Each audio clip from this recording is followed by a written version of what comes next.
Si alguna vez trabajaste hasta romperte la espalda y aún así te traicionaron, esta historia es para ti. Suscríbete y activa la campana. Cada nuevo suscriptor es un testigo contra el silencio y la envidia.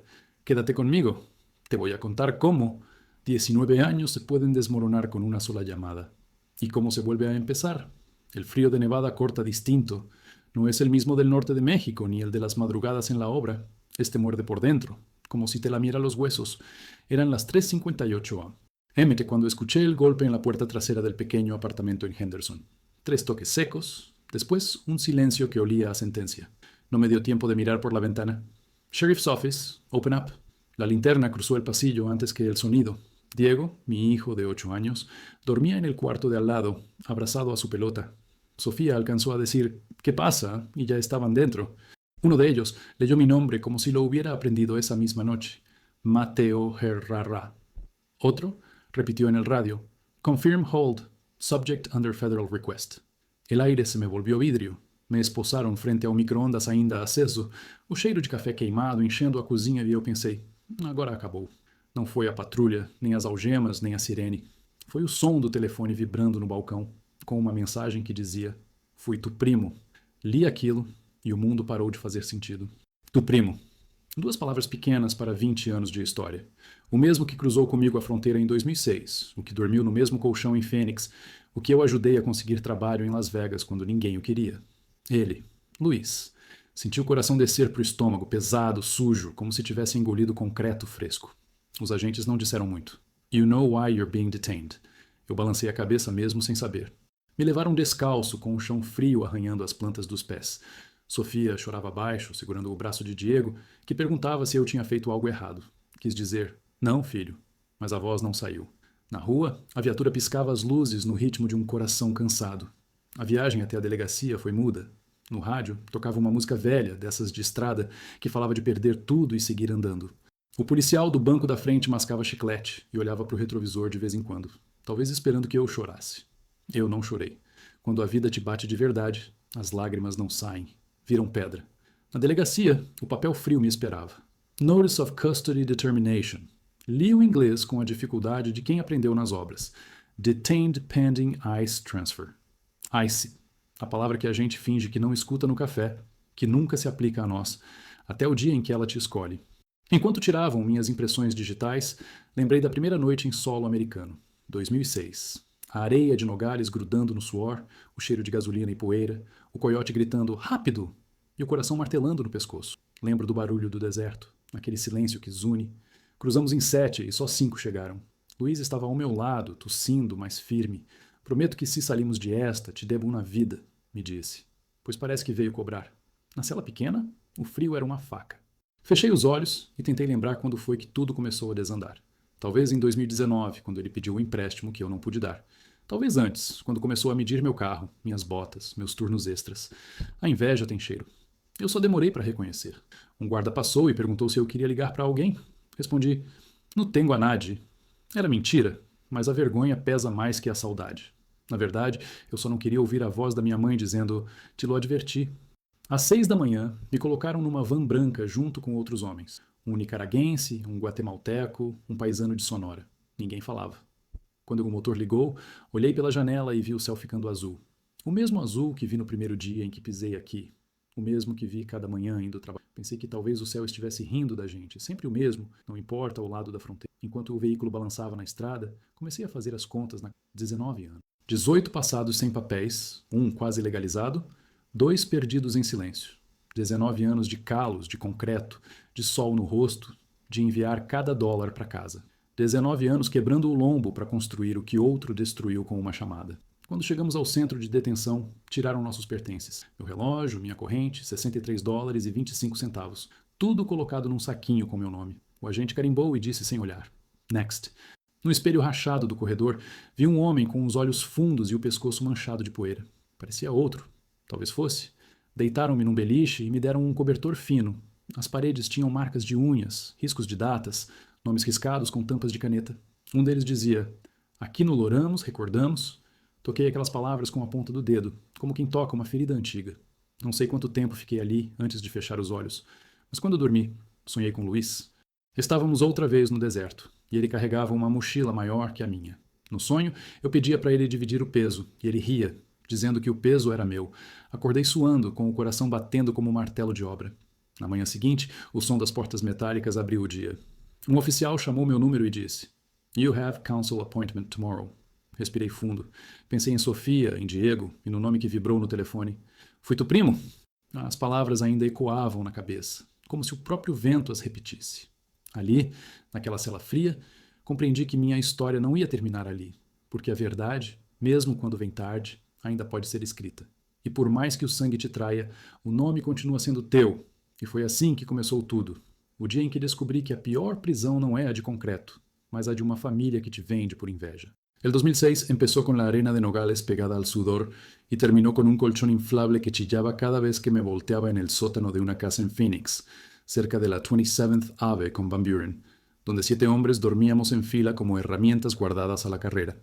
Recuerdo el olor dulzón del trapeador con cloro mezclado con grasa vieja de la cocina, la ventana minúscula a ras de tierra por donde a veces asomaba la suela de alguien que pasaba y el ruido de los evaporativos que tosían aire tibio cuando hacía 45 grados afuera.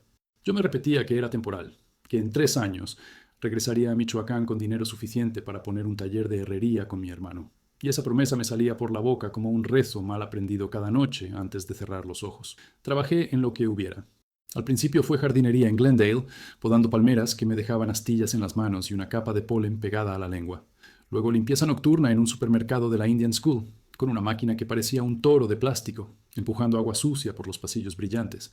Después, por fin, la obra. Framing, drywall, cargar tablas, aprender a distinguir con los dedos el borde de un panel de yeso sin cortar la piel. El inglés lo masticaba en las esquinas. Overtime, payday, safety meeting. A veces decía "thank you" y me ardían las orejas. Otras no decía nada y trabajaba el doble.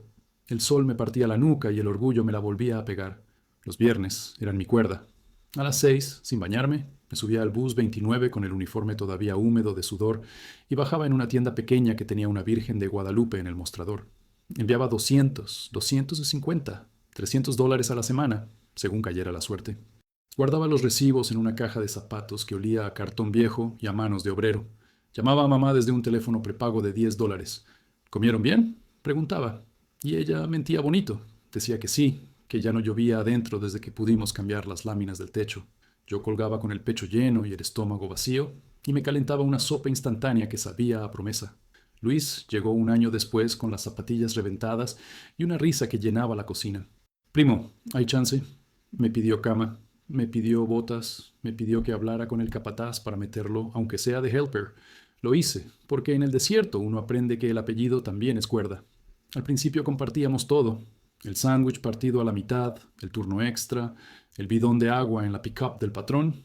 Él me miraba con un brillo raro cuando yo hablaba de abrir un taller al volver, de terminar la casa de mamá, de pagarle a don Chepe la deuda del ataúd de mi padre.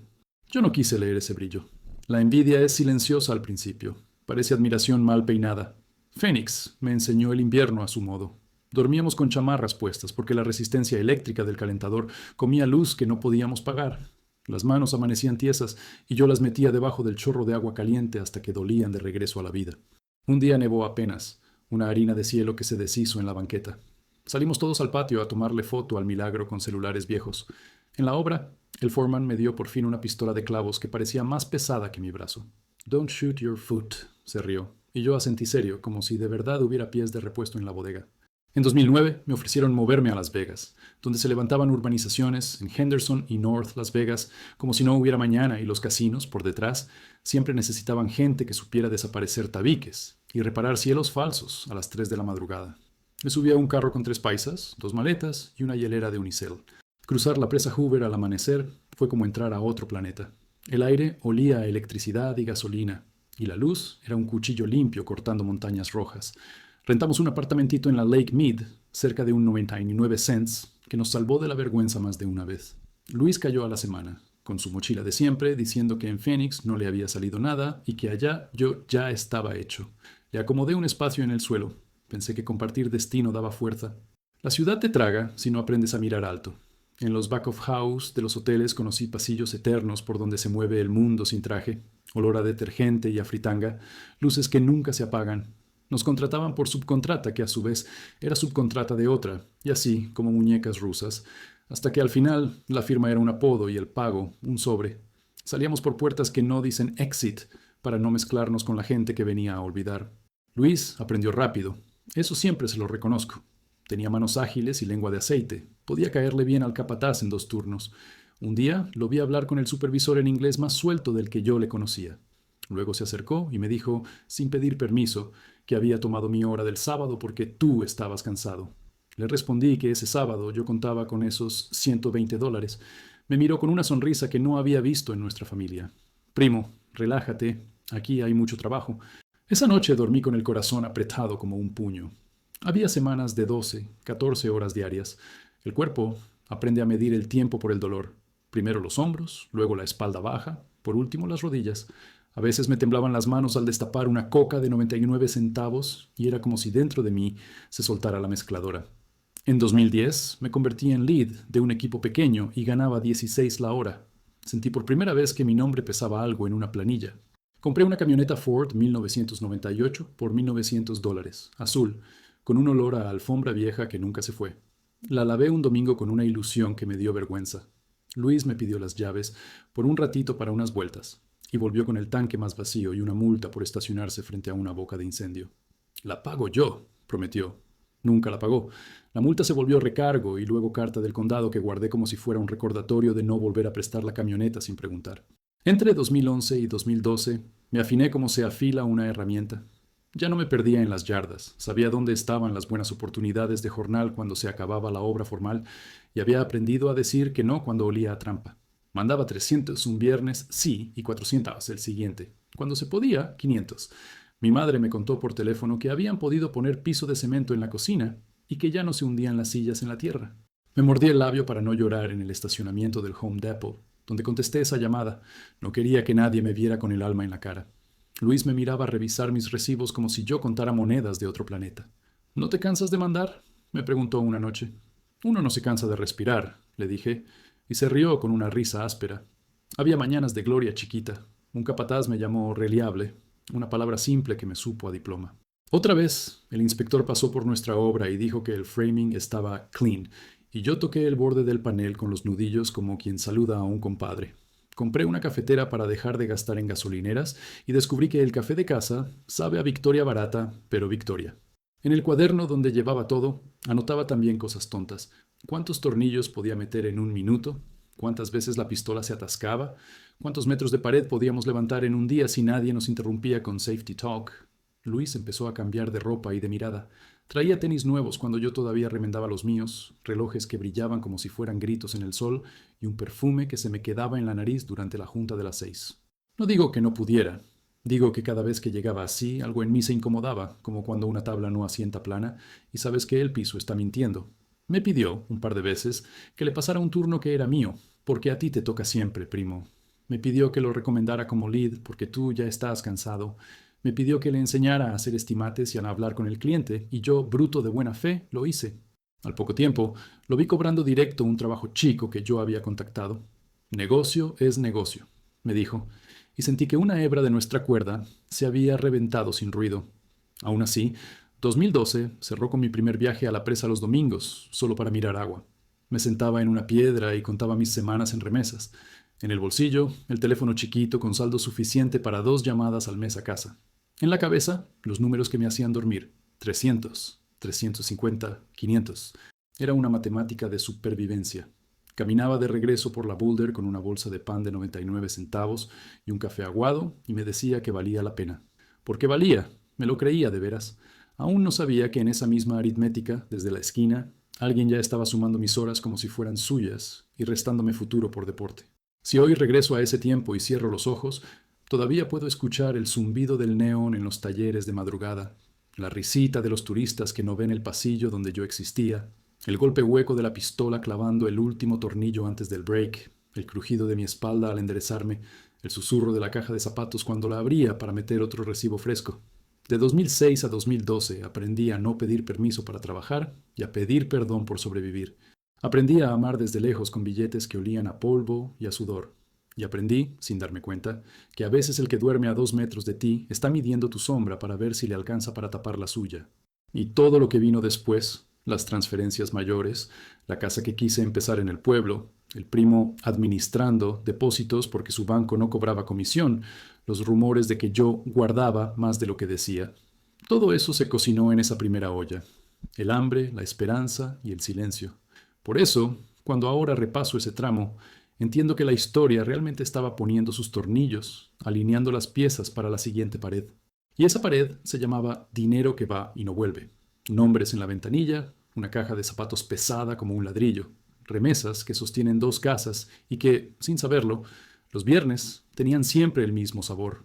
Metal en la lengua por las monedas, tinta fresca en el recibo y ese cansancio dulce que justifica una semana con los hombros en llamas. Salía de la obra con el cuello blanco de polvo, tomaba el bus por la Boulder Highway y bajaba frente a la tiendita con la Virgen de Guadalupe pegada con cinta al vidrio. Western Union, MoneyGram, la que estuviera abierta. Llenaba el formulario con mi letra apretada. Remitente Mateo Alejandro Herrera. Destinataria Teresa Cruz, Michoacán. 200, 300, a veces 500 cuando había horas extra y el cuerpo aguantaba. El papel salía caliente. Lo doblaba 2 veces y lo guardaba en la caja de zapatos que vivía debajo de la cama como un animal que yo alimentaba todas las semanas. Llamaba a mamá con el celular prepago y escuchaba gallinas, un perro, la radio a volumen bajo. Me contaba que con lo de esa semana habían comprado láminas nuevas, que el aguacero ya no se colaba por el techo, que mi hermano menor por fin tenía tenis sin agujeros. Yo asentía mirando la pantalla opaca, como si pudiera ver a través del saldo. Después colgaba, me servía café demasiado negro y me quedaba un minuto con los ojos cerrados dejando que la culpa y el orgullo pelearan dentro de mí hasta cansarse. En esa pelea siempre ganaba el deber. En 2013 decidí algo que me daba vértigo, levantar una casa en el pueblo, un cuarto para mamá con ventana al patio, otro para mí, por si algún día regresaba con la frente en alto. Luis sonrió cuando lo conté en la cocina, con ese brillo que yo confundía con alegría. Dijo que su banco no cobraba comisión por depósitos en México, que él podía ayudarme a que el dinero llegara completo, que era absurdo regalarle dólares a la ventanilla. Me habló de apoderado, de gestión, de yo me encargo primo. Acepté. El hambre de futuro hace crédulos a los hombres. Abrimos un cuaderno nuevo. Primera entrada, $2,000, diciembre. Segunda, 3,500, enero. Tercera, 4,200, marzo. Cada monto tenía una nota. Cemento, ladrillo aparente, mano de obra de don Lalo. Luis me enseñaba fotos en su teléfono. Un cimiento húmedo, una zanja, una hilera de bloc. Ampliaba con los dedos y yo veía mi futuro pixeleado. Mandé otros 5,000 para la loza. Mamá decía por teléfono que todo iba quedando bonito, pero yo notaba en su voz un vacío raro, como si hablara desde la orilla de un río y no quisiera acercarse. Un mediodía de agosto, mientras comíamos tortas a la sombra de un contenedor, revisé una foto y algo no me cuadró. El mismo perro blanco aparecía en 3 tomas diferentes, exactamente en el mismo sitio. Se lo dije a Luis en broma. Él se rió alto, demasiado. Es el perro de don Lalo, no se mueve, es flojo, dijo. Ese día el calor me partió la lengua, y aún así el café me supo frío. Los viernes siguientes la rutina cambió de piel. Ya no iba a la ventanilla. Transfería a la cuenta que Luis me dictó. Él decía, ya quedó, y yo sentía alivio. En mi libreta la columna de enviado crecía pareja como una pared bien plomada.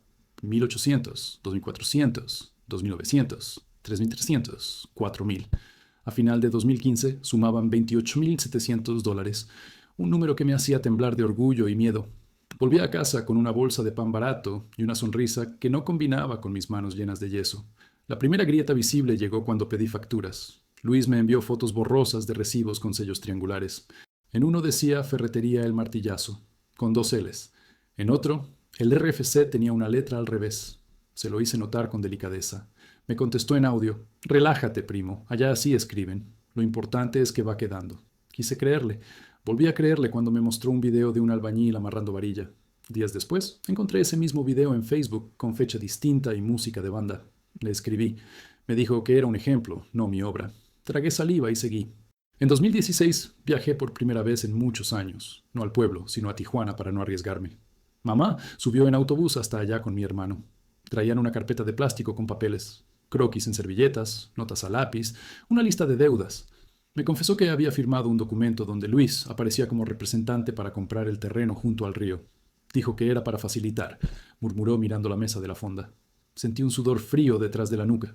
Llamé a Luis. Me dijo que todo estaba en regla, que sin su nombre no les vendían, que yo desconfiaba por vicio. Volví a Las Vegas con una decisión: enviar por ventanilla y pedir comprobantes a mi nombre. Luis se ofendió. ¿Me estás llamando ladrón?, dijo. Te estoy pidiendo pruebas, respondí. Esa noche mi camioneta amaneció con una raya larga en la puerta y un papel sin firma bajo el limpiaparabrisas. Los que desconfían se quedan solos. No tenía pruebas de nada, pero el estómago te avisa antes que los ojos. Pese a todo, seguí mandando. Porque la casa no era solamente cemento, era promesa. En 2017 juré que la terminaba. Envié 6,000 en 2 tandas. Mamá dijo que ya estaban levantando los cuartos. Pedí ver las ventanas. Luis mandó una foto con herrería nueva. Le hice zoom y descubrí un reflejo en el vidrio. Un anuncio de se vende con un número que no conocía. Llamé.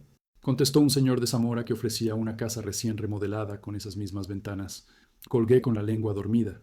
Ese invierno, la caja de zapatos ya no me dio orgullo, me dio náusea. Pesaba como una piedra atada al cuello.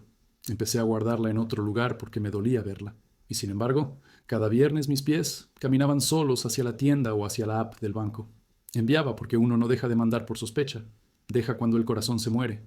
El mío todavía respiraba. Una tarde, Sofía me preguntó por qué no comprábamos aquí, por qué empeñarse en una casa allá que quizá no pisaría. No supe responder sin traicionarme. Le dije que allá estaba mi nombre completo, que aquí siempre faltaba una letra. Ella me miró largo, entendiendo y no. Me abrazó con una tristeza quieta. Esa misma noche, Luis escribió: el albañil pide adelanto de 1,200 para no irse a otra obra. Le mandé 800 y una oración. El golpe final llegó pequeño. Mamá me envió una foto parada frente a nuestra barda. Sonreía, pero detrás se veía un grafiti con fecha de 2014. Esa barda llevaba allí sin mí. Llamé temblando. Ella lloró bajito. Hijo, yo no quería preocuparte. Luis dijo que te lo iba a explicar. El terreno sí es nuestro, pero la construcción, pues va despacio. Despacio era una palabra educada para decir que mi dinero había tomado otras calles. Me senté en el borde de la cama con la caja abierta. Saqué los recibos uno por uno, como si contara respiraciones.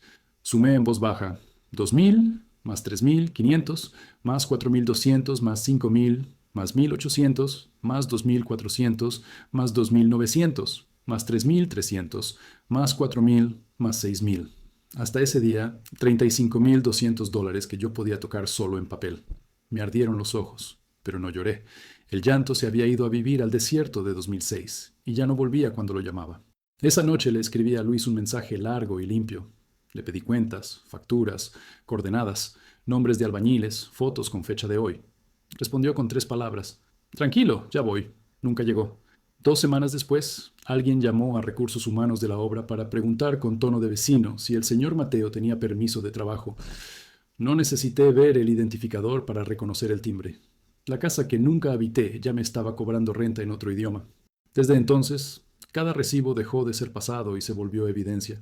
Metí la caja en una mochila y me la colgué al hombro como quien carga a un hijo. No sabía que esa misma mochila un día atravesaría puertas con detectores y mesas frías. Lo supe después. En ese momento solo entendí que una pared se había construido sin mí y otra, la de la confianza, se había caído encima. Y que, aún así, el viernes me encontraría haciendo fila, repitiendo mi nombre con voz cansada, porque a veces el amor es una transferencia que vuelve rota. Esa noche guardé silencio y seguí enviando dinero. La envidia no llega como un golpe, se instala como humedad detrás de un mueble y cuando lo mueves ya te arruinó la pared. Con Luis empezó así, con esos silencios donde uno siente que lo están midiendo. En 2013, todavía compartíamos cuarto en la Lake Mead, 2 colchones en el piso y una mesa plegable que hacía de comedor, escritorio y taller. Yo llegaba con los pantalones blancos de polvo y él me recibía con preguntas que parecían cariño, pero que olían a inventario. ¿Cuánto pagaron la hora? ¿Cuántas extras? ¿Quién te llamó? ¿Qué te ofrecieron para el sábado? Yo contestaba sin malicia, porque en la familia uno confunde confianza con obediencia y la obediencia con amor. Después vi cómo cada dato que yo soltaba se convertía en un atajo para él. Si yo decía que el foreman de Henderson pagaba puntual, a la semana lo encontraba sentado en la cabina del foreman, con un café en la mano y una risa nueva, soltando chistes en inglés. Si yo contaba que había un hotel en el Strip que necesitaba gente a medianoche, él se inscribía antes de que yo terminara la frase. Primo, nos conviene a los dos, decía, y yo asentía para no tener que pelear al final del turno. En 2014 llegó el primer corte que no sangra pero duele. Yo había amarrado un trabajito por fuera. remodelar 2 salas en un complejo en Henderson por $2.400, material aparte, 3 fines de semana de polvo y silencio. Le pedí a Luis que me ayudara y le ofrecí mitad de la ganancia. El primer sábado trabajó como si el techo se nos cayera, rápido y fino. El segundo llegó tarde y con olor a perfume. El tercero no llegó. Encontré su línea en el teléfono ocupada durante horas. El lunes, el administrador del complejo me llamó aparte y me dijo que su primo vino ayer con otra cuadrilla y ofreció terminar por menos. Me quedé con la boca abierta, el serrucho en la mano y una frase que no aprendí a decir hasta mucho después. No. Terminé el trabajo solo, 4 noches, 2:17, 3:41, 4:03, con café de gasolinera y la radio prendida bajito para no dormirme. Cuando cobré, Luis apareció con esa risa gruesa que no le conocía y dijo, «¿Entonces cuánto nos toca?» Le di $200 sin mirarlo. Compré tornillos con rabia y me prometí que la próxima vez sería distinto. No lo fue. A partir de 2015, su mirada se volvió cinta métrica. Me medía los tenis, la camioneta, los sobres que guardaba en el cajón, la forma en que contaba los billetes para la remesa. La envidia tiene ojos que registran sin pestañear. Si me veía comprar un taladro usado en el pawn shop de la Charleston, al día siguiente aparecía con uno nuevo, brillante, 3 velocidades y estuche que decía profesional. Si yo llegaba con un sándwich de pavo, él llegaba con combo y postre. Movía la bolsa despacio para que el olor llenara la sala. Una noche sacó del bolsillo un reloj que brilló como un faro bajo el ventilador del techo. «En pagos, primo», sonrió. Yo pensé en mi caja de zapatos y en los recibos con números que explicaban mis silencios. No le dije que me dolía verlo quitarse el hambre de golpe cuando yo apenas la entretenía con pan. Le dije, «Te queda bien», y sentí el yeso secarse en la garganta. Con el tiempo, la envidia comenzó a hablar en plural. Entre paisanos, el rumor es una moneda. Dicen que Mateo ya no comparte horas, que se cree encargado, que tiene guardado por si un día lo agarran. Eran frases que nacían en la cocina y amanecían en la obra como si hubieran viajado en el cooler. Yo seguía presentándolo como mi primo y él me presentaba como el que no suelta. Me di cuenta tarde de que a Luis le gustaba más estar cerca de donde se firmaban papeles que de donde se cortaban paneles. Su inglés se soltó de repente, como si de pronto un profesor invisible le hubiera dictado las respuestas. Empezó a quedarse después de las juntas, a fumar con el supervisor, a mandar mensajes con abreviaturas. «Networking», me dijo una noche. «Aquí el que no hace relaciones, pierde». Yo pensé que lo mío eran paredes, no relaciones. Me equivoqué en eso también. En 2016, cuando empecé a enviar montos más grandes para la casa del pueblo, su tono cambió de aceite a lija. «No seas tonto, primo, allá te roban», decía al mismo tiempo que extendía la mano para administrar sin comisión. «Confía en mí», repetía con una paciencia que se parecía al chantaje. Mi madre lo llamó «tan atento», y esas 2 palabras me perforaron de orgullo y culpa. Empecé a mirar el celular con miedo de que su nombre apareciera pidiendo un adelanto para cerrar trato del terreno o no perder a los albañiles. Un día le pedí una foto con fecha y me mandó un video borroso donde se escuchaba una canción de banda que yo había oído ese mismo mes en el Facebook de un pariente. Le escribí «¿Me estás viendo la cara?» y él respondió con un «no seas dramático». Esa noche la caja de zapatos me pesó como si adentro guardara ladrillos de plomo. El 2017 trajo pequeñas humillaciones envueltas en bromas. En una obra de North Las Vegas, el inspector revisaba el framing con una linterna. Nos felicitó por lo limpio, dijo «Good job, boys», y antes de que yo pudiera agradecer, Luis se adelantó con una risa rápida.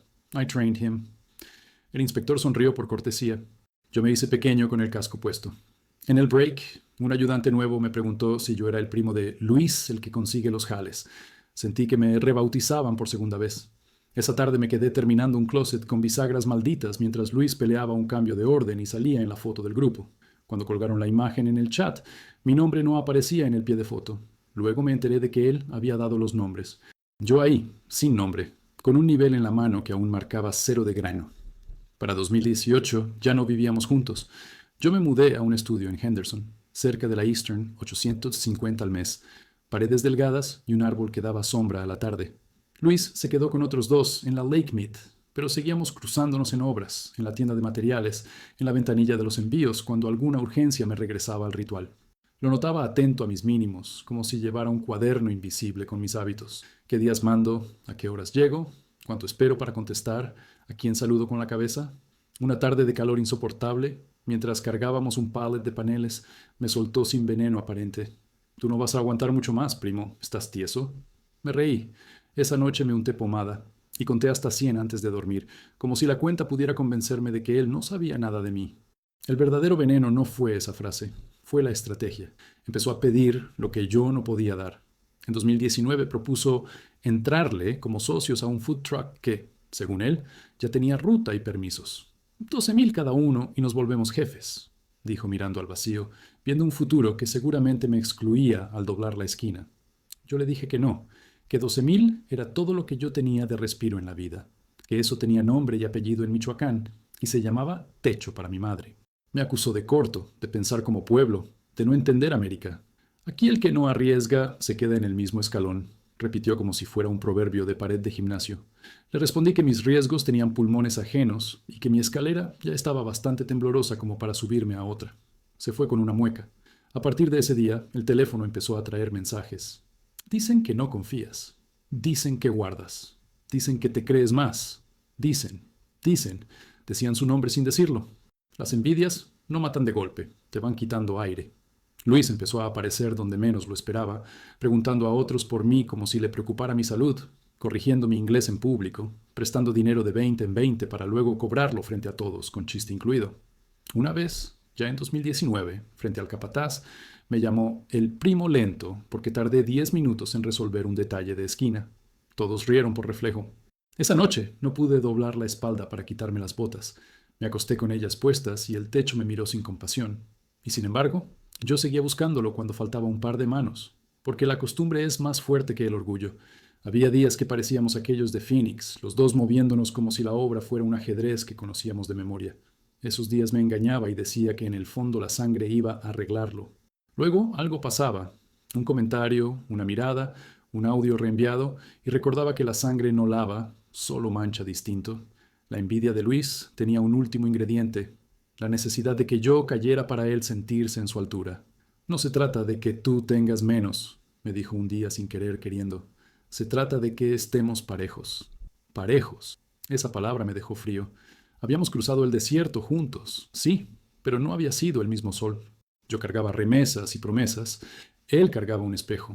Cada vez que me veía avanzar, lo levantaba para que yo me viera pequeño.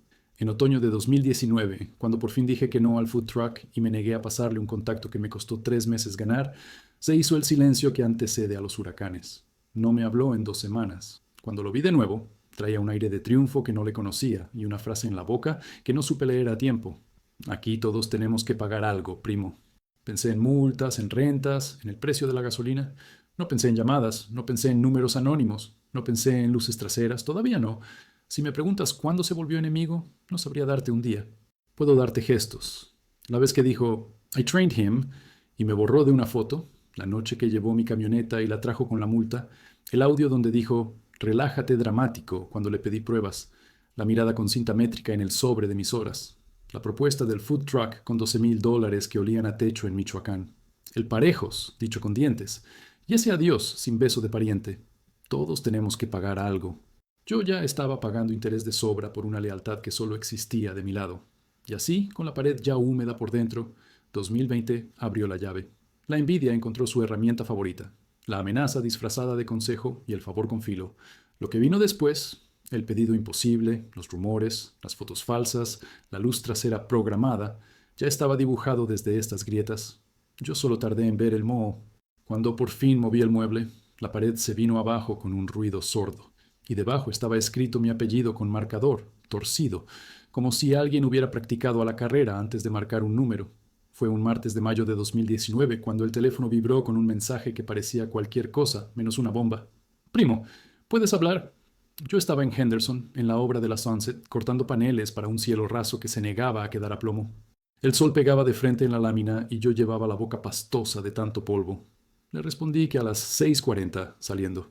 A las 6:41, ya con las manos negras de grafito y el uniforme con mapas de sudor, lo llamé desde el estacionamiento, recargando la espalda en mi Ford azul que ya cojeaba de una flecha.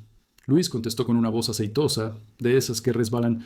Primo, llegó la oportunidad. Un food truck con permiso, ruta en Boulder y paradas en 2 talleres de carros. 12,000 cada uno y nos volvemos jefes. Yo estuve viendo números. Esto nos levanta. Hablaba mirando más lejos que yo. Yo lo sentía. 12,000 no eran números. Era el techo nuevo de mamá, la deuda con don Chepe por la cruz de mi padre, los tenis de mi hermano, el colchón que todavía chirriaba. Respiré hondo para no sonar pobre. Le dije que no podía, que 12,000 era todo mi colchón, que esa lana tenía nombre en Michoacán y apellido Cruz. Hubo silencio al otro lado, un hueco, y en ese hueco Luis dejó caer una cuerda que yo no iba a agarrar. No seas de mente chiquita, Mateo. Aquí el que no arriesga se queda cargando tabiques hasta morirse. Me mordí la lengua. Dije que arriesgar, sí, pero que yo no iba a jugar con el techo de mi madre. Su risa llegó como un golpe con guante. Entonces no me frenes, yo lo saco solo. Y colgó. Los días siguientes fueron cuchillos envueltos en servilletas, mensajes que parecían bromas. Dicen que tienes guardado para cuando te agarren, que te crees pasado de listo, que no ayudas ni a la familia. Yo borraba, trabajaba, enviaba a mamá, repetía. Un jueves, a las 2:11 a.m., mientras yo dormía como una piedra después de un turno doble en la Charleston, la app del banco registró la cancelación de un depósito programado para la renta. Desperté a las 6:03 con 2 correos. Transferencia cancelada satisfactoriamente y pago de renta atrasado, cargo por demora. El corazón me dio un tumbito de miedo. Llamé al banco y me dijeron que la operación se anuló desde su dispositivo, con verificación por SMS. Revisé mi celular. Ninguna alerta. Volví a llamar. La voz del operador sonó lejana, como si me hablara desde otra vida. Tal vez alguien con acceso a su número. Cambié contraseñas con las manos sudadas. Llegué tarde a la obra. Luis escribió al mediodía como si leyera mi cabeza. Si hubieras dicho que sí al camión, ya no andabas pidiendo extensiones al casero. Le respondí que no tenía tiempo para chistes. Dejó un audio corto, 9 segundos, donde dijo: hay gente que te acomoda la vida si te dejas ayudar. Sentí que un insecto me caminaba por dentro. Le pedí que hablara claro. Contestó con un relájate dramático que me supo a 2016 y a fotos borrosas de una obra que nunca fue mía. Una semana después me citó en un estacionamiento frente a una lavandería en la Sahara. Llegó con tenis nuevos y un reloj que parecía un foco. Me mostró un folder con supuestos papeles del food truck. Permisos, rutas, números. Lo abrí y olían a tinta fresca. En un formulario decía Clark County mal escrito, con una L ausente. Se lo señalé. Sonrió con los dientes juntos. Te fijas en tonterías, por eso siempre vas a ser empleado. Cerré el folder sin rabia. Le dije que yo no iba a poner $1. Entonces cambió el clima. Guardó los papeles con un gesto lento, se cruzó de brazos, inclinó la cabeza. Mira, primo, te he cuidado. He pasado nombres tuyos, te he metido en horas. Si tú no entras, no te preocupes, pero tampoco llores cuando te toque pagar. ¿Pagar qué?, pregunté. Todos pagamos algo, remató, como si fuese una ley de la física. Lo vi alejarse con esa caminadita de quien se siente dueño de una pista que no construyó. Empezaron los empujones invisibles. Una tarde de inspección, con el ingeniero revisando bóvedas, alguien preguntó en inglés alto si Mateo tenía all his papers in order. Risas detrás. Me ardieron las orejas. En un grupito del WhatsApp de la obra apareció una foto mía de espalda cargando paneles con un texto. El primo rompe lomo, pero la cabeza no la usa. El número que lo envió no tenía nombre, solo una bandera y un 702, terminando en 41. Me quedé mirando esos últimos 2 dígitos como si fueran familiares. No sabía por qué me sonaban hasta que recordé una recarga que le hice a Luis en 2018. Los 2 últimos números eran 41. Me dije que estaba paranoico. La paranoia es la linterna del que ya olió humo. En junio, me tocó elegir entre pagar la multa acumulada de la camioneta o el inhalador nuevo de Diego. Elegí el inhalador. La multa creció como una sombra. El casero me dejó un papel amarillo doblado con una grapa. Cortesía de recordatorio. Luis apareció con una bolsa de comida del taco truck y una caridad de $20. Me lo puso en el bolsillo frente a 2 compañeros. Para que no digas que no te apoyo. No lo tomé. Lo dejó en el tablero de la Ford, bien visible, como una foto. Entendí que el favor era un espejo para que me viera pequeño. El pedido imposible llegó completo el 19 de julio. Me llamó a las 10:22 p.m. Yo ya estaba en el colchón con la espalda gritándome. Última oportunidad. 12,000. Cerramos mañana el truck. Yo me encargo del papeleo. Tú te encargas de cocinar al principio. No hay pierde. Me lo imaginé con el sombrero de papel de un cocinero que nunca sudó, diciéndome cómo picar cebolla después de 12 horas de encofrado. Le dije que no otra vez, ya sin excusas. Ahí fue cuando dejó caer el veneno sin disfraz. Entonces no te quejes si alguien marca a preguntar por el estatus de Mateíto. Dijo mi nombre en diminutivo como si me bajara del andamio a empujones. Se me helaron las manos. ¿Me estás amenazando? Te estoy avisando. Es por tu bien, para que te decidas. Aquí nos tenemos que ayudar entre la familia. Colgó. El cuarto se me encogió. Sofía me preguntó qué pasaba. Le dije, nada, con la lengua de cemento. No dormí. A la semana, un número oculto llamó a Recursos Humanos de Henderson, solo para verificar si ese señor tiene sus papeles al día. Me lo dijo la secretaria, con un cuidado que sonaba a lástima.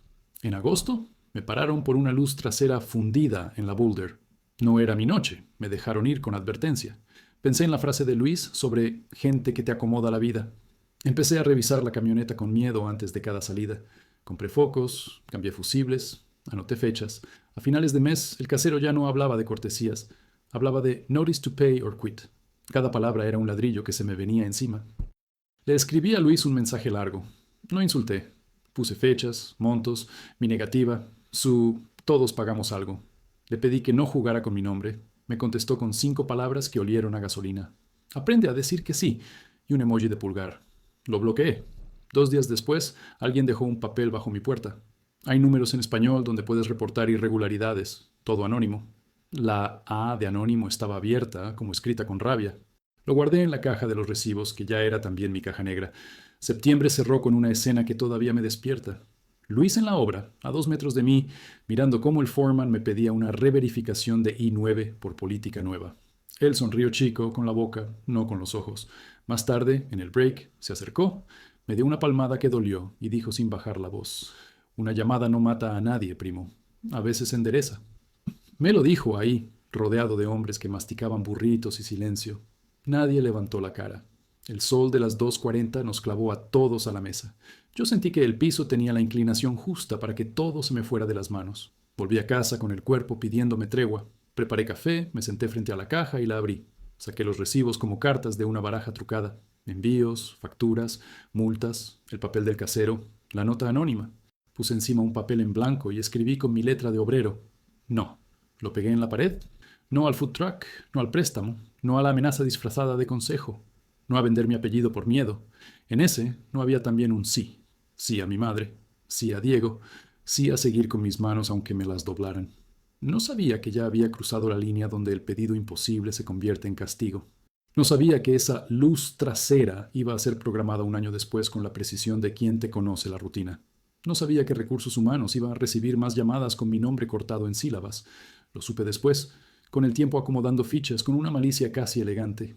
Aquella noche, sin embargo, apagué la luz, me acosté con la ropa puesta y le prometí a mi espalda que el próximo domingo descansaría. Mentí. Y el que no mintió fue él, porque cumplió su aviso. Cuando el no compró su food truck, Luis fue a comprar su venganza al precio más barato, una llamada anónima. Primero fue un ruido que no venía de ninguna parte, un zumbido bajo que se quedaba prendido en el techo, aunque yo apagara todas las luces. Era junio cuando la casa empezó a oler distinto, como a plástico quemado y a pan que ya no alcanza. Sofía hablaba menos y más rápido. Diego me miraba como si yo fuera una sombra que se sienta y se para con cuidado para no romper el piso.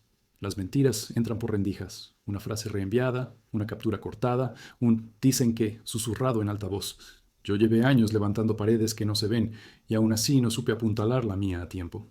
El primer golpe vino en WhatsApp. Un audio de 30 segundos desde un número 702 que terminaba en 41. La misma cola de dígitos que me hacía ruido desde hacía meses. Una voz disfrazada, ronca a propósito, decía que yo escondía dinero en una cuenta prestada y que cada viernes dejaba sobres en una taquería de la Boulder. Lo escuché 2 veces. En la tercera ya podía contar el aire entre palabras. Era Luis doblando su voz como si fuera un cable. Sofía lo oyó en la cocina, con las manos dentro del fregadero. Me preguntó: ¿es verdad? Esa pregunta, tan pequeña, me abrió una grieta en el esternón. Le enseñé la caja de zapatos, los recibos con fechas, el cuaderno con columnas, la libreta donde apunto hasta cuántos tornillos uso por día. Le ofrecí las claves del banco de mi amigo, el historial de transferencias. Asintió, pero la duda ya le había movido los muebles por dentro. Cuando la duda entra, cambia las lámparas. Todo se ve frío. Una noche de julio, a las 2:11 a.m., el banco registró la cancelación de un depósito programado para la renta. Desperté con la sensación de que alguien me había sacado el aire de los pulmones mientras dormía. Abrí el teléfono y vi 2 correos. Transferencia cancelada satisfactoriamente y enseguida, pago de renta atrasado. Cargo por demora. Llamé al banco con la lengua de papel. Se canceló desde su dispositivo, señor. Revisé las alertas. Nada. Cambié contraseñas como quien cambia candados en medio de la noche. Sofía, desde la almohada, dijo sin mirarme: tal vez lo hiciste tú medio dormido. Me quedé con el teléfono en la mano como se agarra un ladrillo caliente. Después vinieron las fotos con veneno. Un JPEG borroso de un estado de cuenta donde figuraba mi nombre mal escrito y transferencias a Maritza Tlax. Nunca conocí a ninguna Maritza. Otro mostraba un recibo de una supuesta ferretería en Michoacán, donde el martillazo tenía 2 Ls. Señalé las faltas, la tipografía que no coincide, el sello mal puesto. Sofía contestó: No sé, Mateo, a veces te equivocas. El rumor ya respiraba con nosotros. Se sentaba a la mesa y partía el pan. Luis, cuando escribía, no pedía, insinuaba. Cuida tu luz trasera, primo. Te pueden parar por eso. 2 días después, alguien dejó un papel bajo la puerta. Hay números en español para reportar irregularidades, todo anónimo. La A de anónimo abierta, la misma mano nerviosa que ya había visto en otras notas. Guardé el papel en la caja, sobre los recibos, como se guarda una prueba que todavía no sabe su función. Empecé a revisar la camioneta cada noche con una linterna barata. Foco, fusibles, placas. Anotaba fechas en un cuaderno, como si tomar nota detuviera lo que estaba viniendo. La casa se llenó de silencios con eco. Sofía empezó a poner códigos en su teléfono, a escribir frente a la ventana, a enviarse correos a sí misma con borradores que no me enseñaba. Una tarde dejó la laptop abierta y vi un mensaje sin enviar para Luis Docs. Listo lo de la renta. Se canceló a las 2:11. Lo de la luz trasera para el jueves 9:20 p.m., como dijiste. ¿El número era ese? Me ardieron las orejas. Cerré la computadora con cuidado y me senté junto a la caja de los recibos. No grité. Cuando salió de la ducha, le pregunté qué estábamos haciendo. Ella respondió con la voz de quien se oye desde fuera. Tu primo dice que a veces hay que ayudar al destino. Me quedé mirando el piso, la cerámica barata, y sentí cómo el zumbido de techo se me metía en el pecho. Esa noche, Diego se acostó conmigo en el sofá porque dijo que arriba hacía frío. Me preguntó si estaba enojado con mamá. Le dije que no, que estaba cansado, que a veces los adultos nos enredamos como cables. Él juntó sus 2 manos en mi cara y dijo: Yo te creo. Guardé esa frase en la caja, entre recibos, como mi único billete limpio. La mentira no vino sola, trajo primos. De pronto, en el chat del trabajo, aparecieron memes, con mi espalda cargando paneles y textos, que decían: rompe lomo, rompe familia. Un número desconocido llamó a recursos humanos para verificar si yo tenía todo en regla, porque había rumores. El foreman me llamó a la trailer y me pidió reverificación del I-9 por auditoría interna. Luis estaba a 20 metros, fumando con el supervisor, midiendo mi caída con ojos de cinta métrica. En el break, alguien, no sé quién, soltó en voz baja: Dicen que lo van a parar cualquier noche. Me llevé el café a la sombra de un contenedor y sentí que el corazón me latía en los dientes. Las noches se volvieron inventarios. Revisaba puertas, focos, correos, alarmas, cuenta bancaria, gasolina, la tobillera de mi miedo. Imprimí todo. La impresora zumbaba como un insecto diligente a las 3 de la mañana. Hice carpetas: banco, renta, fotos falsas, luz trasera, audio. En uno de los audios, la voz disfrazada, pero su risa se escapó, decía: el muy americano ya aprenderá. Dar. Lo escuché con auriculares. Acerqué el volumen hasta que el clic del fin del archivo sonó como un candado. Entendí que aguardaban una escena, no un argumento. Me querían en la calle, con una luz rota, buscando licencia, diciendo mi nombre con la boca seca delante de una linterna. Con Sofía hablábamos como 2 contadores. Falta esto, sobra aquello. Yo le dije que bloqueara a Luis. Ella prometió que sí, y no lo hizo esa noche. Al día siguiente, recibí un pantallazo reenviado desde el grupo de la familia. Un texto de Luis a su hermana. Si no quiere ayudar, pues que aprenda. Todo es anónimo. La palabra anónimo, subrayada, 3 veces. Me reí sin ganas.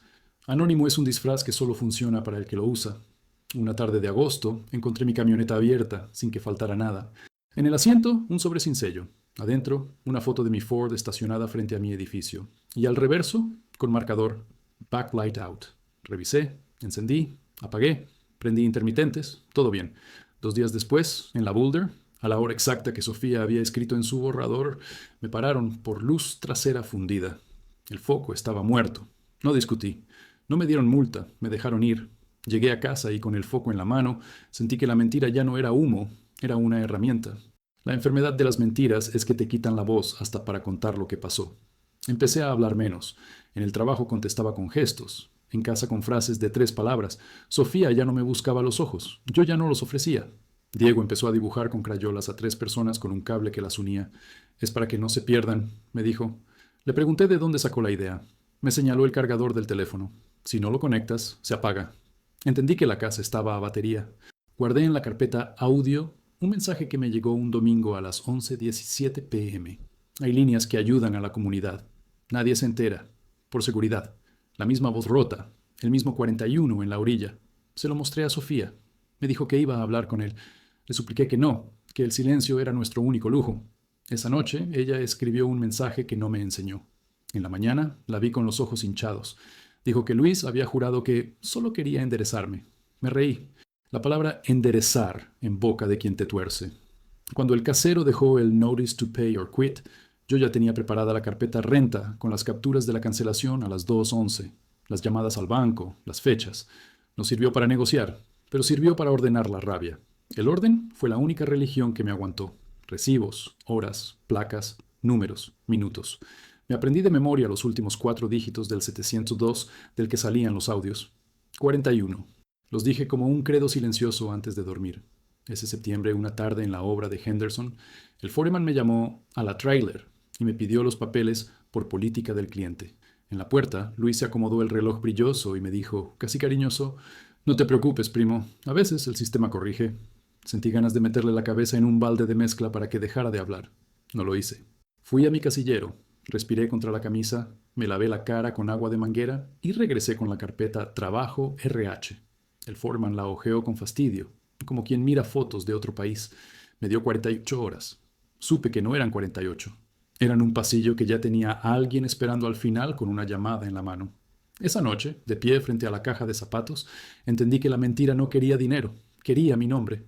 Convertirme en el primo sin apellido, en el caso, en ese del que se habla en voz baja. Cerré la caja, la metí en la mochila, pegué con cinta un papel en la pared que decía sostener y me dormí con los tenis puestos por si había que salir. A las 2:13 vibró el teléfono. A veces hay que ayudar al destino. No contesté. Abracé la mochila como si fuera un niño. Y por primera vez, en la oscuridad de un estudio barato en Henderson, supe que la casa ya no era un lugar. Era el archivo que me iba a salvar. Porque las mentiras olvidan. Las carpetas no. El lunes empezó como un bostezo y terminó como una puerta que no vuelve a abrir. A las 6:07 a.m. pasé mi tarjeta en la obra de Henderson y la máquina pitó 3 veces. Un sonido corto, casi educado, pero que a mí me sonó a campana de funeral. Víctor, el capataz, me hizo seña hacia la tráiler de recursos humanos, que en realidad era una mesa plegable con 2 carpetas azules y una impresora cansada. La señora de los papeles no me miró a los ojos cuando dijo las palabras que uno cree que no va a escuchar nunca. I-9 Re-Verification, auditoría del cliente, 48 horas para presentar documentación. Yo asentí como si entendiera un idioma que no era mío. Afuera, el sol ya golpeaba las láminas y yo sentí que el calor venía por dentro, no de arriba. Pensé en la carpeta que había armado por miedo, banco, renta, audios, luz trasera, y supe que no había pestaña para esto, una forma educada de expulsión. Salí a la grava con la boca seca. Víctor me alcanzó, bajito. No te metas en bronca, Mateo. Alguien estuvo llamando, preguntando cosas que no son de aquí. Le asentí con la cabeza, como si esas llamadas fueran lluvia y yo pudiera abrir un paraguas con los dientes. Fui directo al casillero. Guardé mi pistola de clavos como si fuera un animal que me mordiera. Recogí la cinta métrica, la caja de tornillos, la foto de Diego con su capa roja pegada con un imán barato. Al salir, vi a Luis fumando junto al supervisor, enseñando algo en el celular y sonriendo con esa sonrisa que te toma medidas. Me sostuvo la mirada un segundo y luego sopló humo hacia el cielo, como si soltara mi nombre en gas. El martes conté las horas con café de gasolinera. Busqué jornal en el Home Depot de la Eastern, 615, 740, 905. Nada. A las 11, un señor en pickup nos llevó a 3 a descargar un contenedor en un almacén sin ventilación. 10 horas por $90 y un «Gracias, campeón», que me supo a lata. Ese mismo día llegó el primer papel amarillo a la puerta. Cortesía de recordatorio. Saldo vencido. Plazo: 7 días. Lo pegué con un imán en la nevera para mirarlo hasta que dejara de doler. No dejó. El miércoles, el seguro médico mandó un correo. Pago no recibido, su cobertura expirará el 30. El jueves, el banco me cobró 3 sobregiros, 7.29, 11.02, 14.88. Pan, leche, gasolina. El viernes, la escuela de Diego pidió una cuota de excursión de $18 que yo conté moneda por moneda sobre la mesa, como si armara una oración con centavos. Llamé a Víctor el sábado por la tarde, la voz rota de cansancio. Dame un turno, el que sea. Me ofreció uno en North Las Vegas de noche, vaciado urgente, solo por ese día. Pero tráetelo puesto y entra por atrás. Entré por atrás como quien pide perdón. Trabajé 11 horas sin pensar, el concreto bajando por la manguera como si quisiera cubrirme la vergüenza. A las 3:03 am terminé con las manos entumidas. Cobré 140 en efectivo. Guardé el sobre dentro del calcetín, como si el dinero tuviera miedo de mí. El domingo me alcanzó el casero en el pasillo, un guatemalteco serio que siempre había sido correcto. No me obligues, Mateo. A mí también me aprietan. Le expliqué lo de la cancelación a las 2:11 am, lo del banco, saqué las capturas impresas, la pestaña rentas con cintas de colores, le mostré el historial como si fuera una foto de familia. Él bajó la mirada. Yo te creo, pero los papeles de ellos, no. Ellos. Siempre hay un ellos invisible al que hay que pagarle para seguir existiendo. Para ahorrar, vendí mi taladro viejo en el pound de la Charleston por $85. Me dio vergüenza sentir alivio. La Ford 98 ya cojeaba y pensé en venderla. Pero ¿con qué iba a cargar mi vida si la vida me pedía que me moviera? Un martes cualquiera me la remolcaron por estacionamiento indebido. Fui al corralón con un recibo arrugado y ojos de perro. $375. ¿A qué? Pagué 200 y firmé un plan con intereses que parecían chistes crueles. En el parabrisas, alguien había dejado con cinta un papel escrito a mano. Hay hombres que no merecen su familia. La tinta corrida por el rocío hizo que esa frase pareciera escrita con lágrimas ajenas. Me llevé el papel a casa, lo guardé en la carpeta. Notas, puerta. Empezaban a sobrarme carpetas y a faltarme domingos. El teléfono, mientras tanto, no descansaba. Números desconocidos, voces con acento de aquí y de allá, preguntando en recursos humanos si el señor Mateo tenía todo en regla. Una tarde, el foreman me llamó a la tráiler para aclarar por qué un cliente había recibido información de que yo no podía trabajar en su propiedad por políticas internas. ¿Qué políticas internas? Las que nadie escribe. Salí, y en la sombra de un contenedor estaba Luis, tirando una botella de agua vacía al bote, con una precisión que me dolió. ¿Todo bien, primo?, dijo, y esa frase me cayó encima como un saco de cemento mojado. Había noches que la casa parecía un hospital. Luz fría, pasos contenidos, preguntas clínicas. Sofía y yo hablábamos por turnos, como si la relación fuera una máquina que había que enchufar para que no se apagara. Ella llevaba el calendario escolar de Diego, yo el de los recibos. Nos turnábamos para mentirle con cariño. Todo va a estar bien. Yo ya no dormía. Clasificaba. A las 1:17, papel del banco. A las 2:06, audio con voz disfrazada. A las 3:41, cuenta del teléfono. A las 4:22, respiración de mi hijo que me devolvía el pulso. La impresora zumbaba como un insecto que no se cansa. Hice un índice a mano de mi propio derrumbe. El orden es la religión de los que no tienen a quién rezarle. El hambre es silenciosa al principio, luego cruje. Abrí la alacena y conté latas como quien cuenta días de condena. Aprendí a hacer milagros con frijoles y arroz. Sofía se ofreció a sacar cosas de la casa de empeño. El anillo se quedó, una cadena también. Yo llevé mi reloj barato y me dieron lo que valía, casi nada. Diego me pidió un cuaderno con portada de dinosaurio. Le compré uno liso y le dibujé un dinosaurio con marcador. Me sonrió como si yo hubiera arreglado el mundo con un plumón negro. Un jueves de final de mes, la escuela llamó. Diego había tenido un episodio de respiración en educación física. Fui corriendo con el inhalador. La enfermera me pidió un seguro. Estamos sin cobertura, dije sin vergüenza, porque ya no me quedaba orgullo. Me hizo firmar un papel y me miró con una compasión profesional que dolía más que un regaño. Diego me abrazó con los ojos húmedos y me dijo bajito, ¿vas a estar mañana? Le prometí que sí. La palabra mañana se volvió un puente colgante, cada paso un crujido. Ese mismo día, al volver, encontré en la puerta el Notice to Pay or Quit definitivo. Fecha en rojo, 7 días, firma en tinta. Lo pegué junto a los dibujos de Diego, como si el color se hiciera compañía. Llamé a Armando, el vecino que huele a gasolina y menta. Me prestó 120 y una oración. Llamé a Mario, el abogado salvadoreño que había ayudado a un amigo en Pico Union. Me dijo por teléfono una frase que se me quedó clavada. Guarde todo, Mateo. Aquí la verdad pesa cuando tiene papeles. Le hablé de audios, de la 2:11 am, de la luz trasera que iban a programar según un borrador que vi en la laptop. Silencio. Evite manejar de noche. Si los ve, no discuta. Y no borre nada.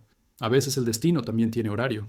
La semana siguiente, Víctor me avisó a última hora de un vaciado en un almacén en la Boulder. Turno de 6 p.m. a 2 a.m. Le dije que sí, con el cuerpo. La cabeza dijo no, pero nadie la escuchó. No te metas en líos, repitió. Armando me prestó su sedán, la luz trasera parchada con cinta transparente. Revisé el foco 3 veces. Anoté foco OK 1802 en mi libreta como quien firma una declaración jurada.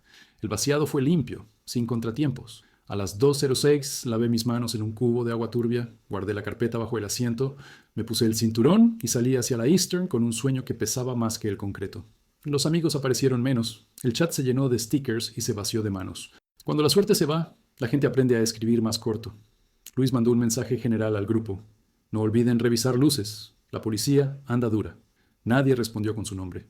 Yo me quedé mirando los últimos 2 dígitos del número. 41, como si fueran un tatuaje en un dedo que ya no se puede cortar. Conducía despacio. 35 por hora. La ciudad vacía. Olor a asfalto frío y a aire acondicionado viejo. Pensé en el notice, en la cuota de excursión, en el inhalador, en los 140 del sobre pegando en el tobillo. Pensé en la Ford, en la toalla con la que me limpié las manos, en el dibujo de dinosaurio.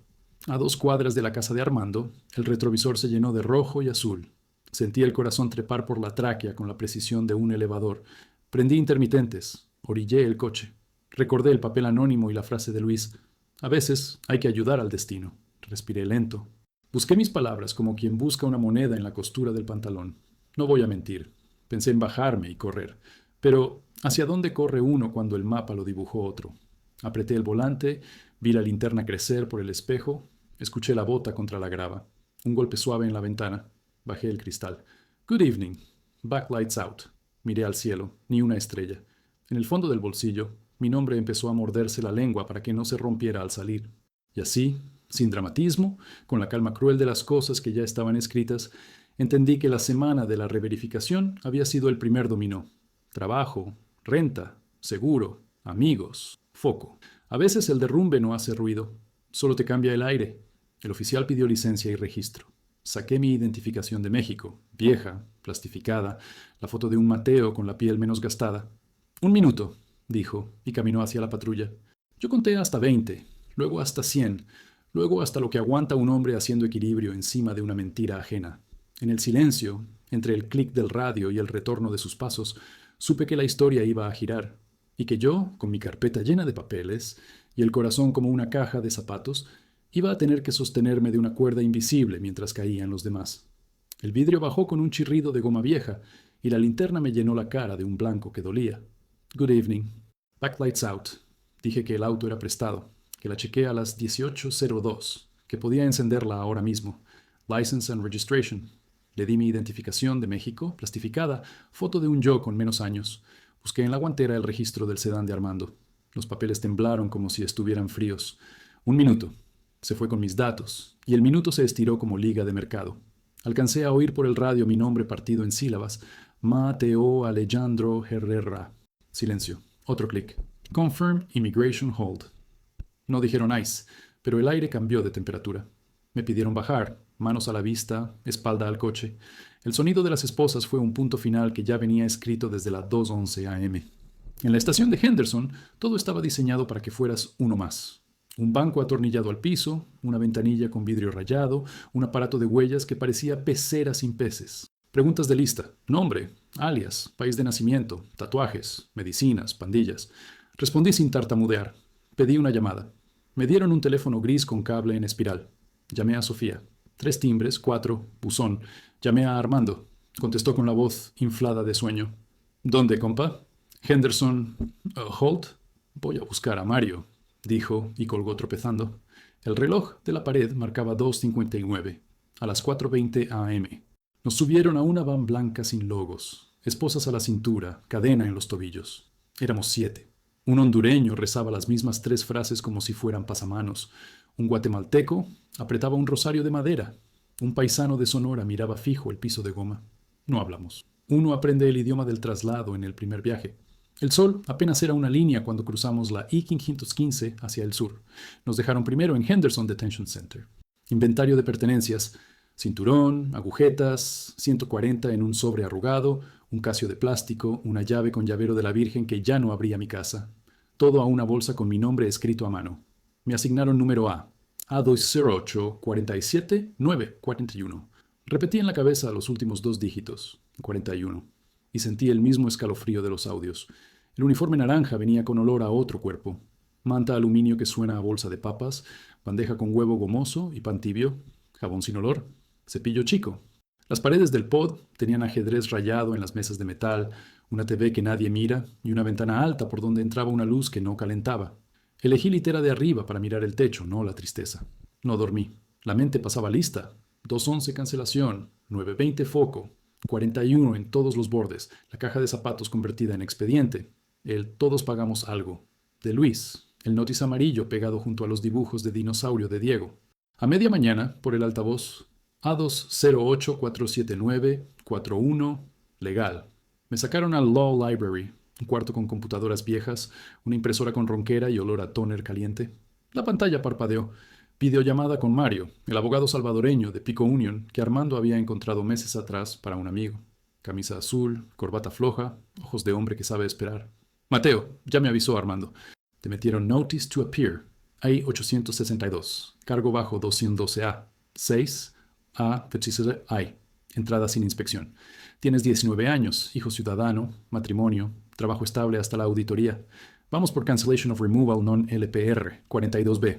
Para eso, 10 años continuos, buen carácter moral y hardship excepcional y extremadamente inusual para Diego. También podemos pedir fianza bajo 236. ¿Tienes pruebas? Le hablé de la carpeta. Recibos, audios con la cola. 41. La cancelación a las 2:11 a.m. El borrador del correo, de la luz trasera, cartas de la escuela y del pediatra por el asma. Bien, todo lo que huela a papel sirve, y si podemos demostrar hostigamiento familiar, y que la denuncia anónima no es tan anónima, mejor. Guarde cada cosa que tenga fecha y hora. Mañana Master Calendar por video. Esa tarde, un custodio pegó en el tablero el calendario de audiencias, al lado de mi A-number, LB Court, Judge Morales, 10:30. Dormía a retazos, con el zumbido del aire rascándome los oídos y el recuerdo de la linterna como una luna pegada a la frente. En el desayuno, el salvadoreño de la mesa de al lado me pasó un pan, para que la espera no muerda tanto. Guardé medio para la noche. La sala de videoconferencia era un cubo con cámara arriba del monitor. Del otro lado, un salón con bancos de madera, la bandera, el sello del águila. La secretaria dijo mi número, luego mi nombre con acento partido. Levanté la mano. ¿Entiende los cargos? Sí. ¿Desea representación? Sí. Mario apareció en otra ventanita, camisa planchada, voz firme. La defensa admite alienage y entrada. Solicita tiempo para aplicar a 42B y pide redeterminación de custodia. Fianza. La abogada de DHS, joven, traje gris, tono en automático. Gobierno se opone a fianza. Riesgo de fuga, empleo no autorizado. Presunta conducta fraudulenta relacionada con finanzas familiares. No pronunció Luis, pero lo oí en su presunta. ¿Antecedentes penales?, preguntó la jueza Morales. Ninguno. La jueza asintió. Procedemos con bond hearing. Mario proyectó un PDF. Contrato de renta, cartas del pastor de Nuestra Señora de Las Vegas, del vecino Armando, de la maestra Carmen. Diego tiene apego fuerte a su padre, episodios de ansiedad cuando él no lo recoge, certificados del pediatra con fechas. 12/02/04/19. Inhalador recetado, notas de urgencias. Luego, la perla. Transcripción parcial de un audio con la risa disfrazada y el todo anónimo. Objeción, su señoría, irrelevante, dijo DHS. Va al carácter, lazos y la motivación externa de cualquier chisme que el gobierno quiera presentar como factores negativos, respondió Mario. Morales dejó entrar para fines limitados. Sentí que el vidrio tenía una grieta que dejaba pasar aire. La jueza me preguntó directo, «Señor Herrera, si le otorgo fianza, ¿se presentará a cada cita?» «Sí». «¿Tiene domicilio fijo?» «Sí». «¿Consumo de sustancias?» «No». «¿Pasaporte?» «Vencido». Miró a DHS. Pide 12,000. Mario, sereno. Podemos ofrecer 3,500 y tobillera electrónica. Además, presentaciones semanales. Morales tomó nota con una pluma que sonaba en el micrófono. 5 minutos. En ese hueco pensé en Diego con su cuaderno de dinosaurios, en Sofía tachando números, en Armando con su olor a gasolina y menta, en mi madre con el teléfono sin cámara. Fianza fijada en 7. Sexo tercero, dijo al volver. Condiciones. Tobillera, presentaciones semanales, mantener domicilio, no ofensas, notificar cambios. Individual para 42B en enero 14, 9 Rivera M. Enero 14, una cuerda con fecha. De regreso al pod, la manta de aluminio ya no rascaba. Había una meta que se podía contar. Mario me escribió por el sistema. Armando ya tiene 1,500. Voy a mover 2 bond funds. Guarde fuerzas. Guardar fuerzas en detención es un oficio. Hice lista en una hoja arrancada de un formulario. Llamar a Sofía, pedir cartas, documentos de Diego, reporte de asistencia. pedir a la maestra Carmen detalle de episodios de respiración, juntar recibos de remesas a mamá, mostrar carácter, redactar declaración narrativa, fechas exactas del hostigamiento, como 41, imprimir misa del pastor con sello de parroquia, orden como rezo. Esa noche, el hondureño de la litera de abajo me habló. ¿Cuánto te pusieron? 7, silbó bajito.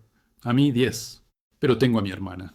Le enseñé mis dedos contando 1500 de Armando, quizá 500 del pastor, 300 de Víctor si se atreve, el reloj empeñado de Sofía, la caja con 63.25 que me quitaron en intake.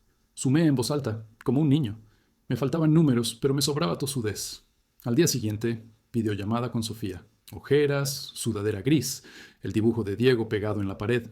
Le pedí la cartilla de vacunación, la receta del inhalador, la carta de la escuela. Me dijo que hablaría con la maestra Carmen. Dudó un segundo y luego soltó. Ayer Luis escribió en el grupo que por fin la ley pone orden. Lo borró, pero mi tía lo guardó. Le pedí el pantallazo. Lo envió con hora y fecha. 19/7. Añadí a la carpeta. Evidencia. Hostigamiento. Ella respiró como quien sube escaleras. Perdóname, dijo bajito. No supe dónde poner esas 2 sílabas en el archivo, así que las guardé en el bolsillo. La trabajadora social del centro me llamó para evaluación de riesgo. Preguntas medidas para respuestas que se convierten en tick marks. ¿Ha considerado irse voluntariamente? No. ¿Por qué?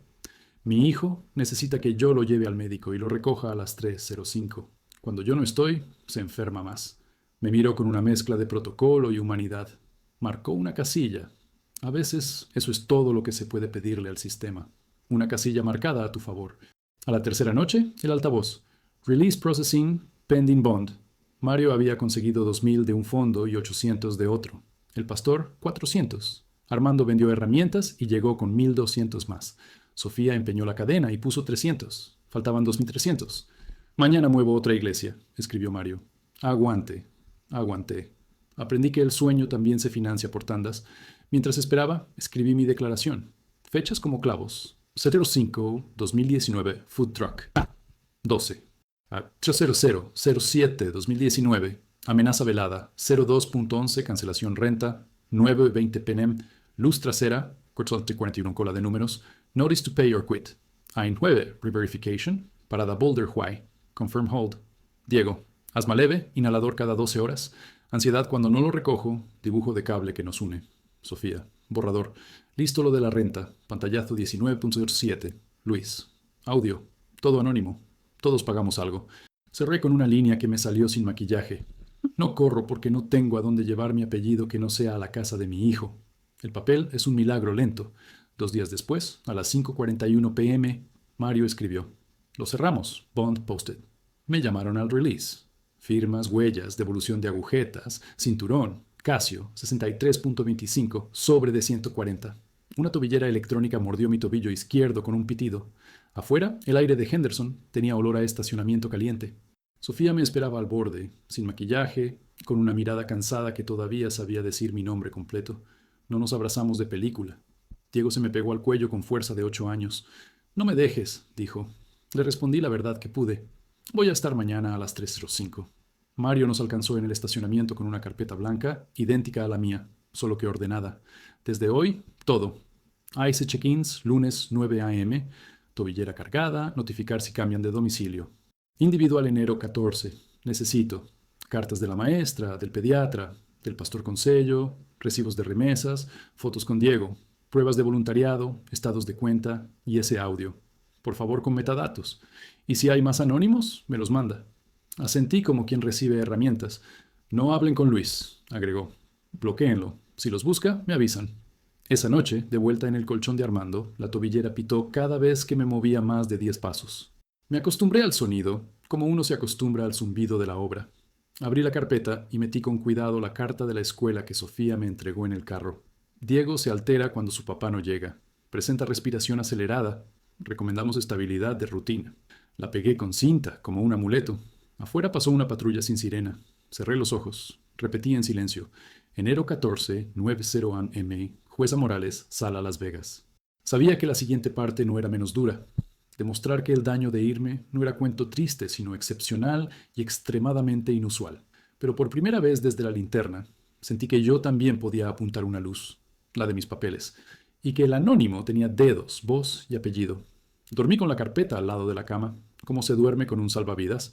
Al amanecer, la tobillera vibró recordándome que existo bajo condiciones. Hice café en una jarra vieja. Diego se despertó y me pidió que lo llevara a la escuela.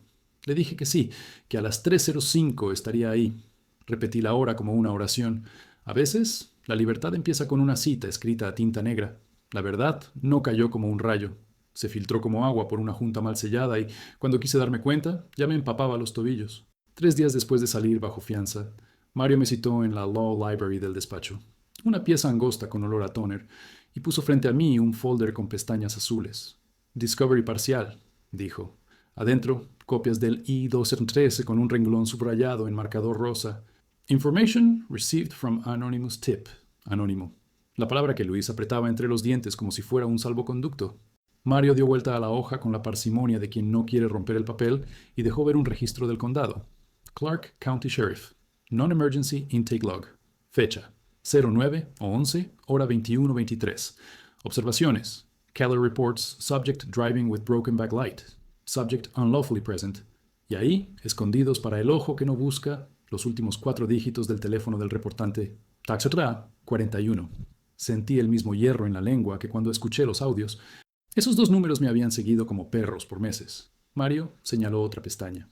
Transcripción del 1-866 DHS Tips 11, 18, 19, 2. El informante habla en español, deja frases hechas para seguridad de la comunidad. Dice mi primo una vez y después se corrige. Un familiar.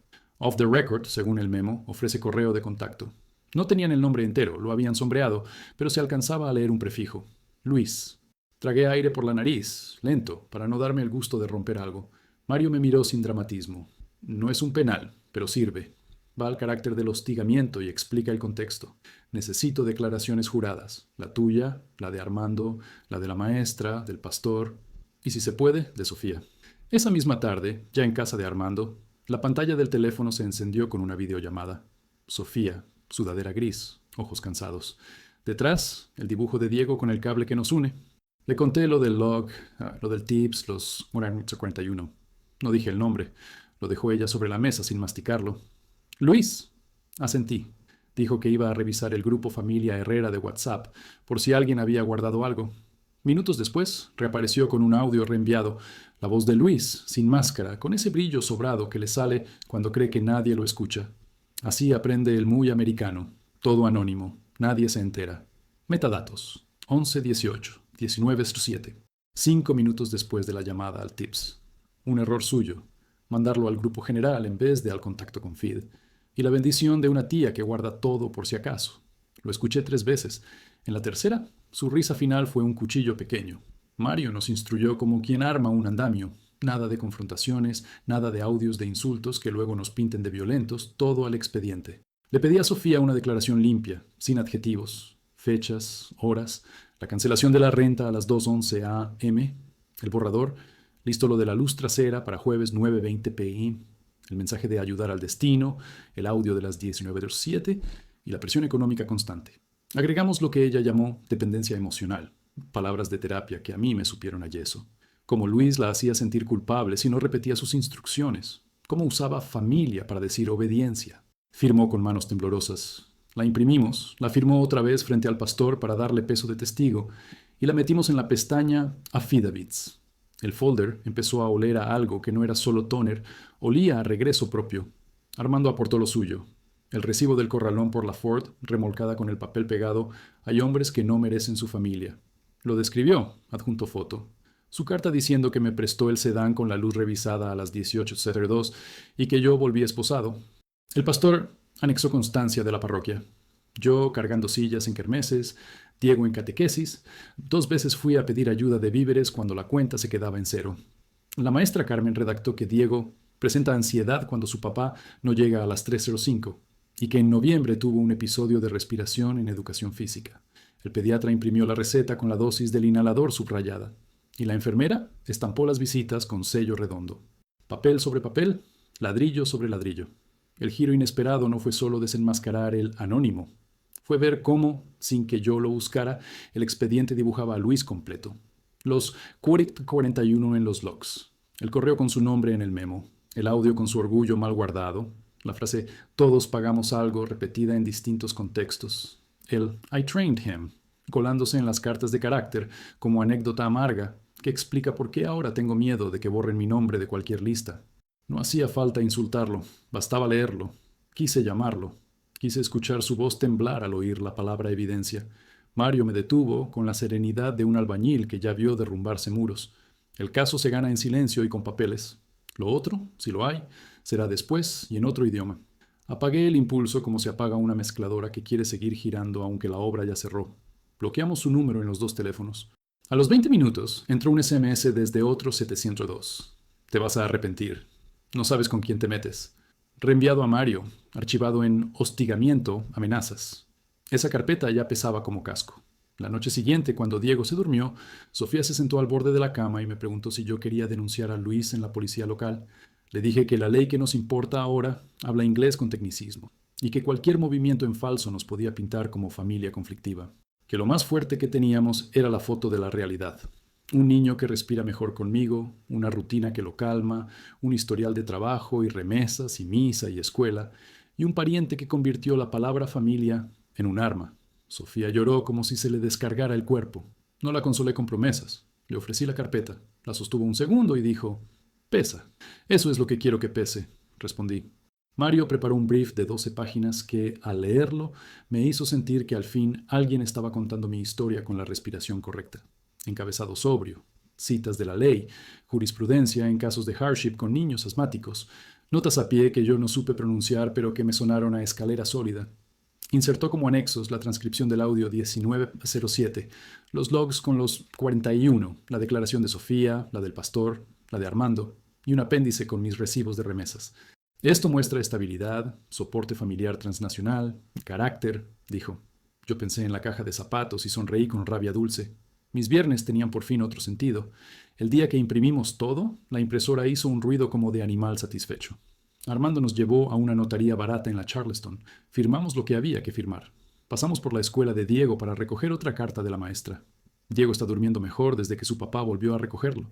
Se mostró preocupado los días en que no llegó. Dibujó un cable conectándolos.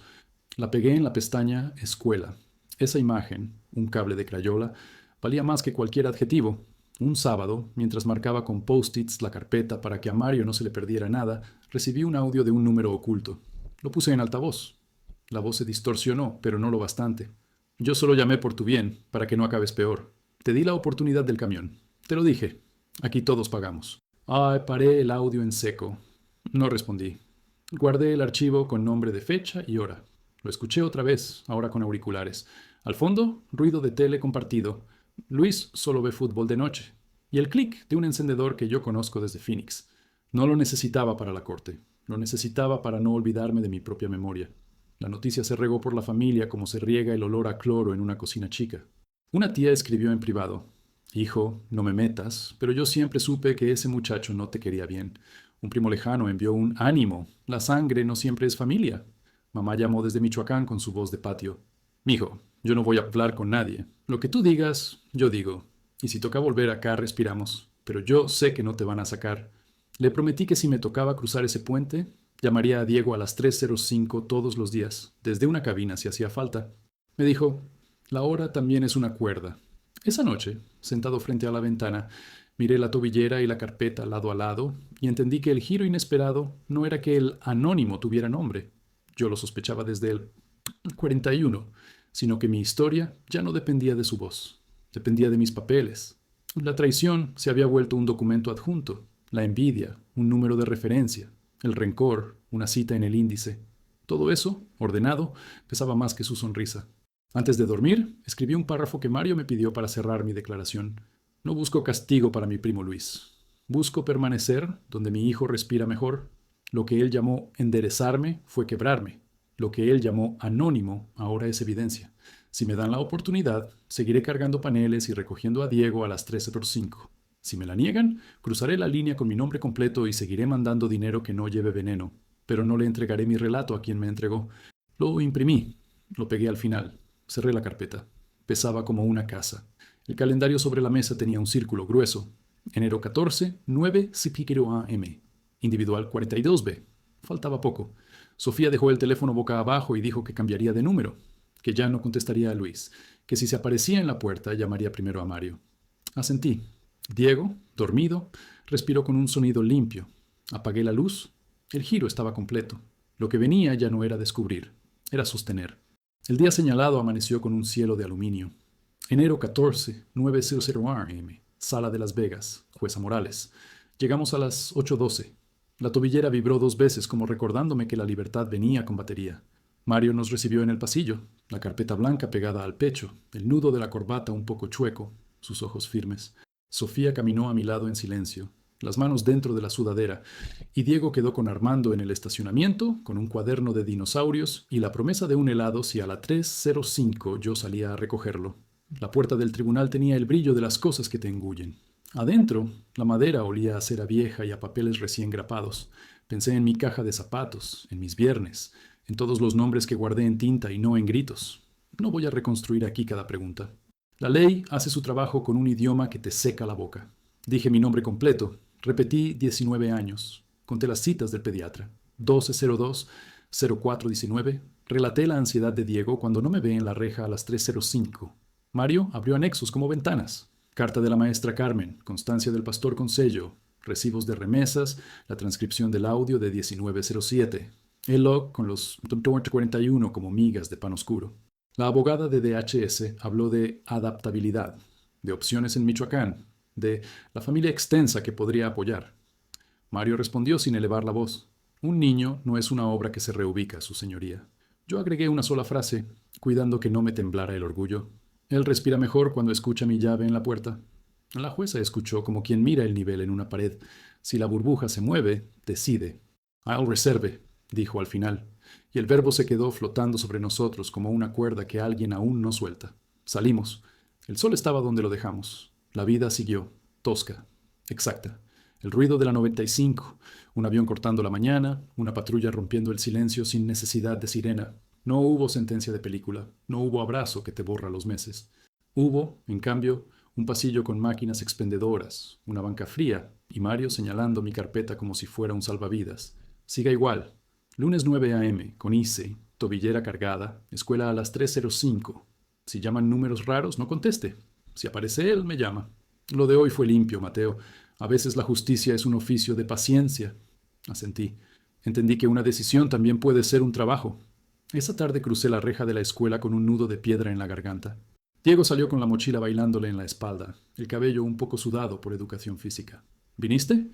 Sí, le dije, y lo vi respirar amplias 2 veces, como si se quitara un invisible chaleco de arena. Caminamos hasta el auto de Armando y me contó que aprendió a escribir nevado con B y V. Me pidió que esa noche le dibujara un tiranosaurio más feroz. Le prometí 2. Sofía nos esperaba con arroz en una olla que sonaba a hogar. En la mesa puse la carpeta.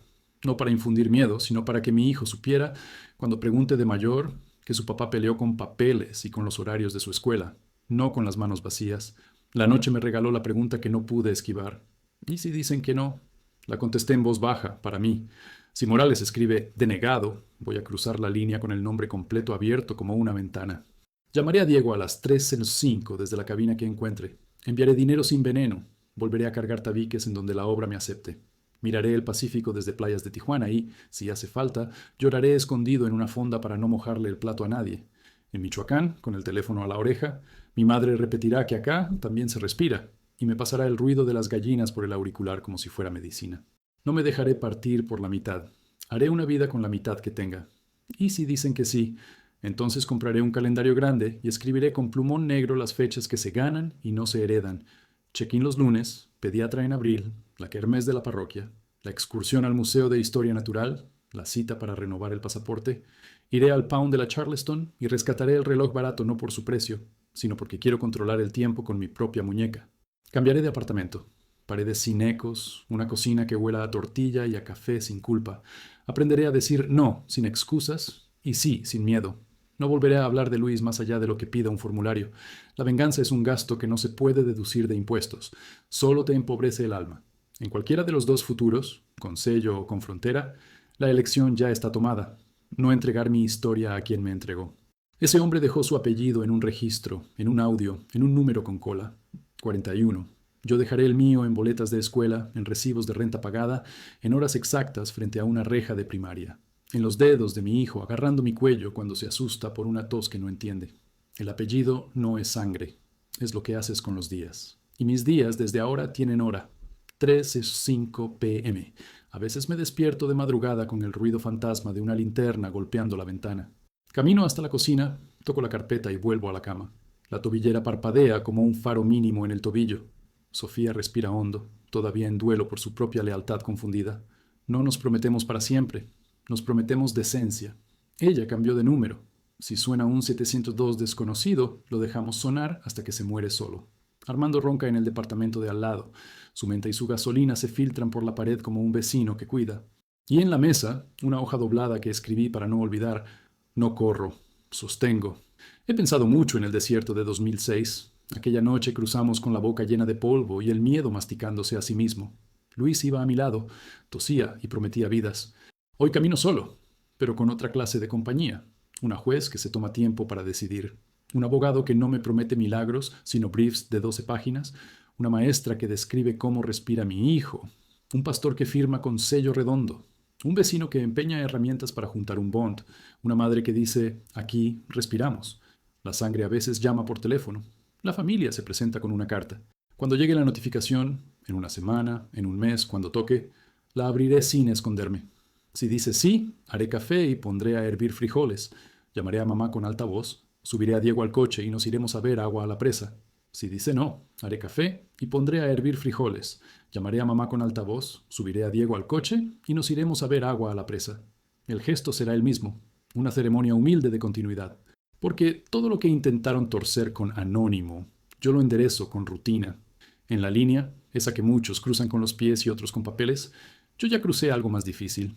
El borde entre el hombre que pide permiso para existir y el que se escribe su propio turno.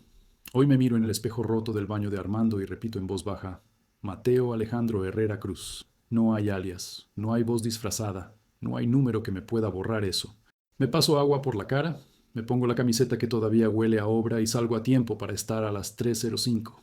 Tal vez la jueza Morales tarde unos días en escribir. Yo, mientras, ya elegí. Y mi elección es simple como un clavo bien puesto. Quedarme donde mi hijo respira mejor, aun si para lograrlo tenga que volver a empezar en el kilómetro cero. La envidia hizo una llamada. Yo levanto una casa, con papeles, con horas, con mi espalda, y con una cuerda invisible que se tensa a la misma hora cada tarde, desde la reja de la escuela hasta este pecho, 3:05 p.m.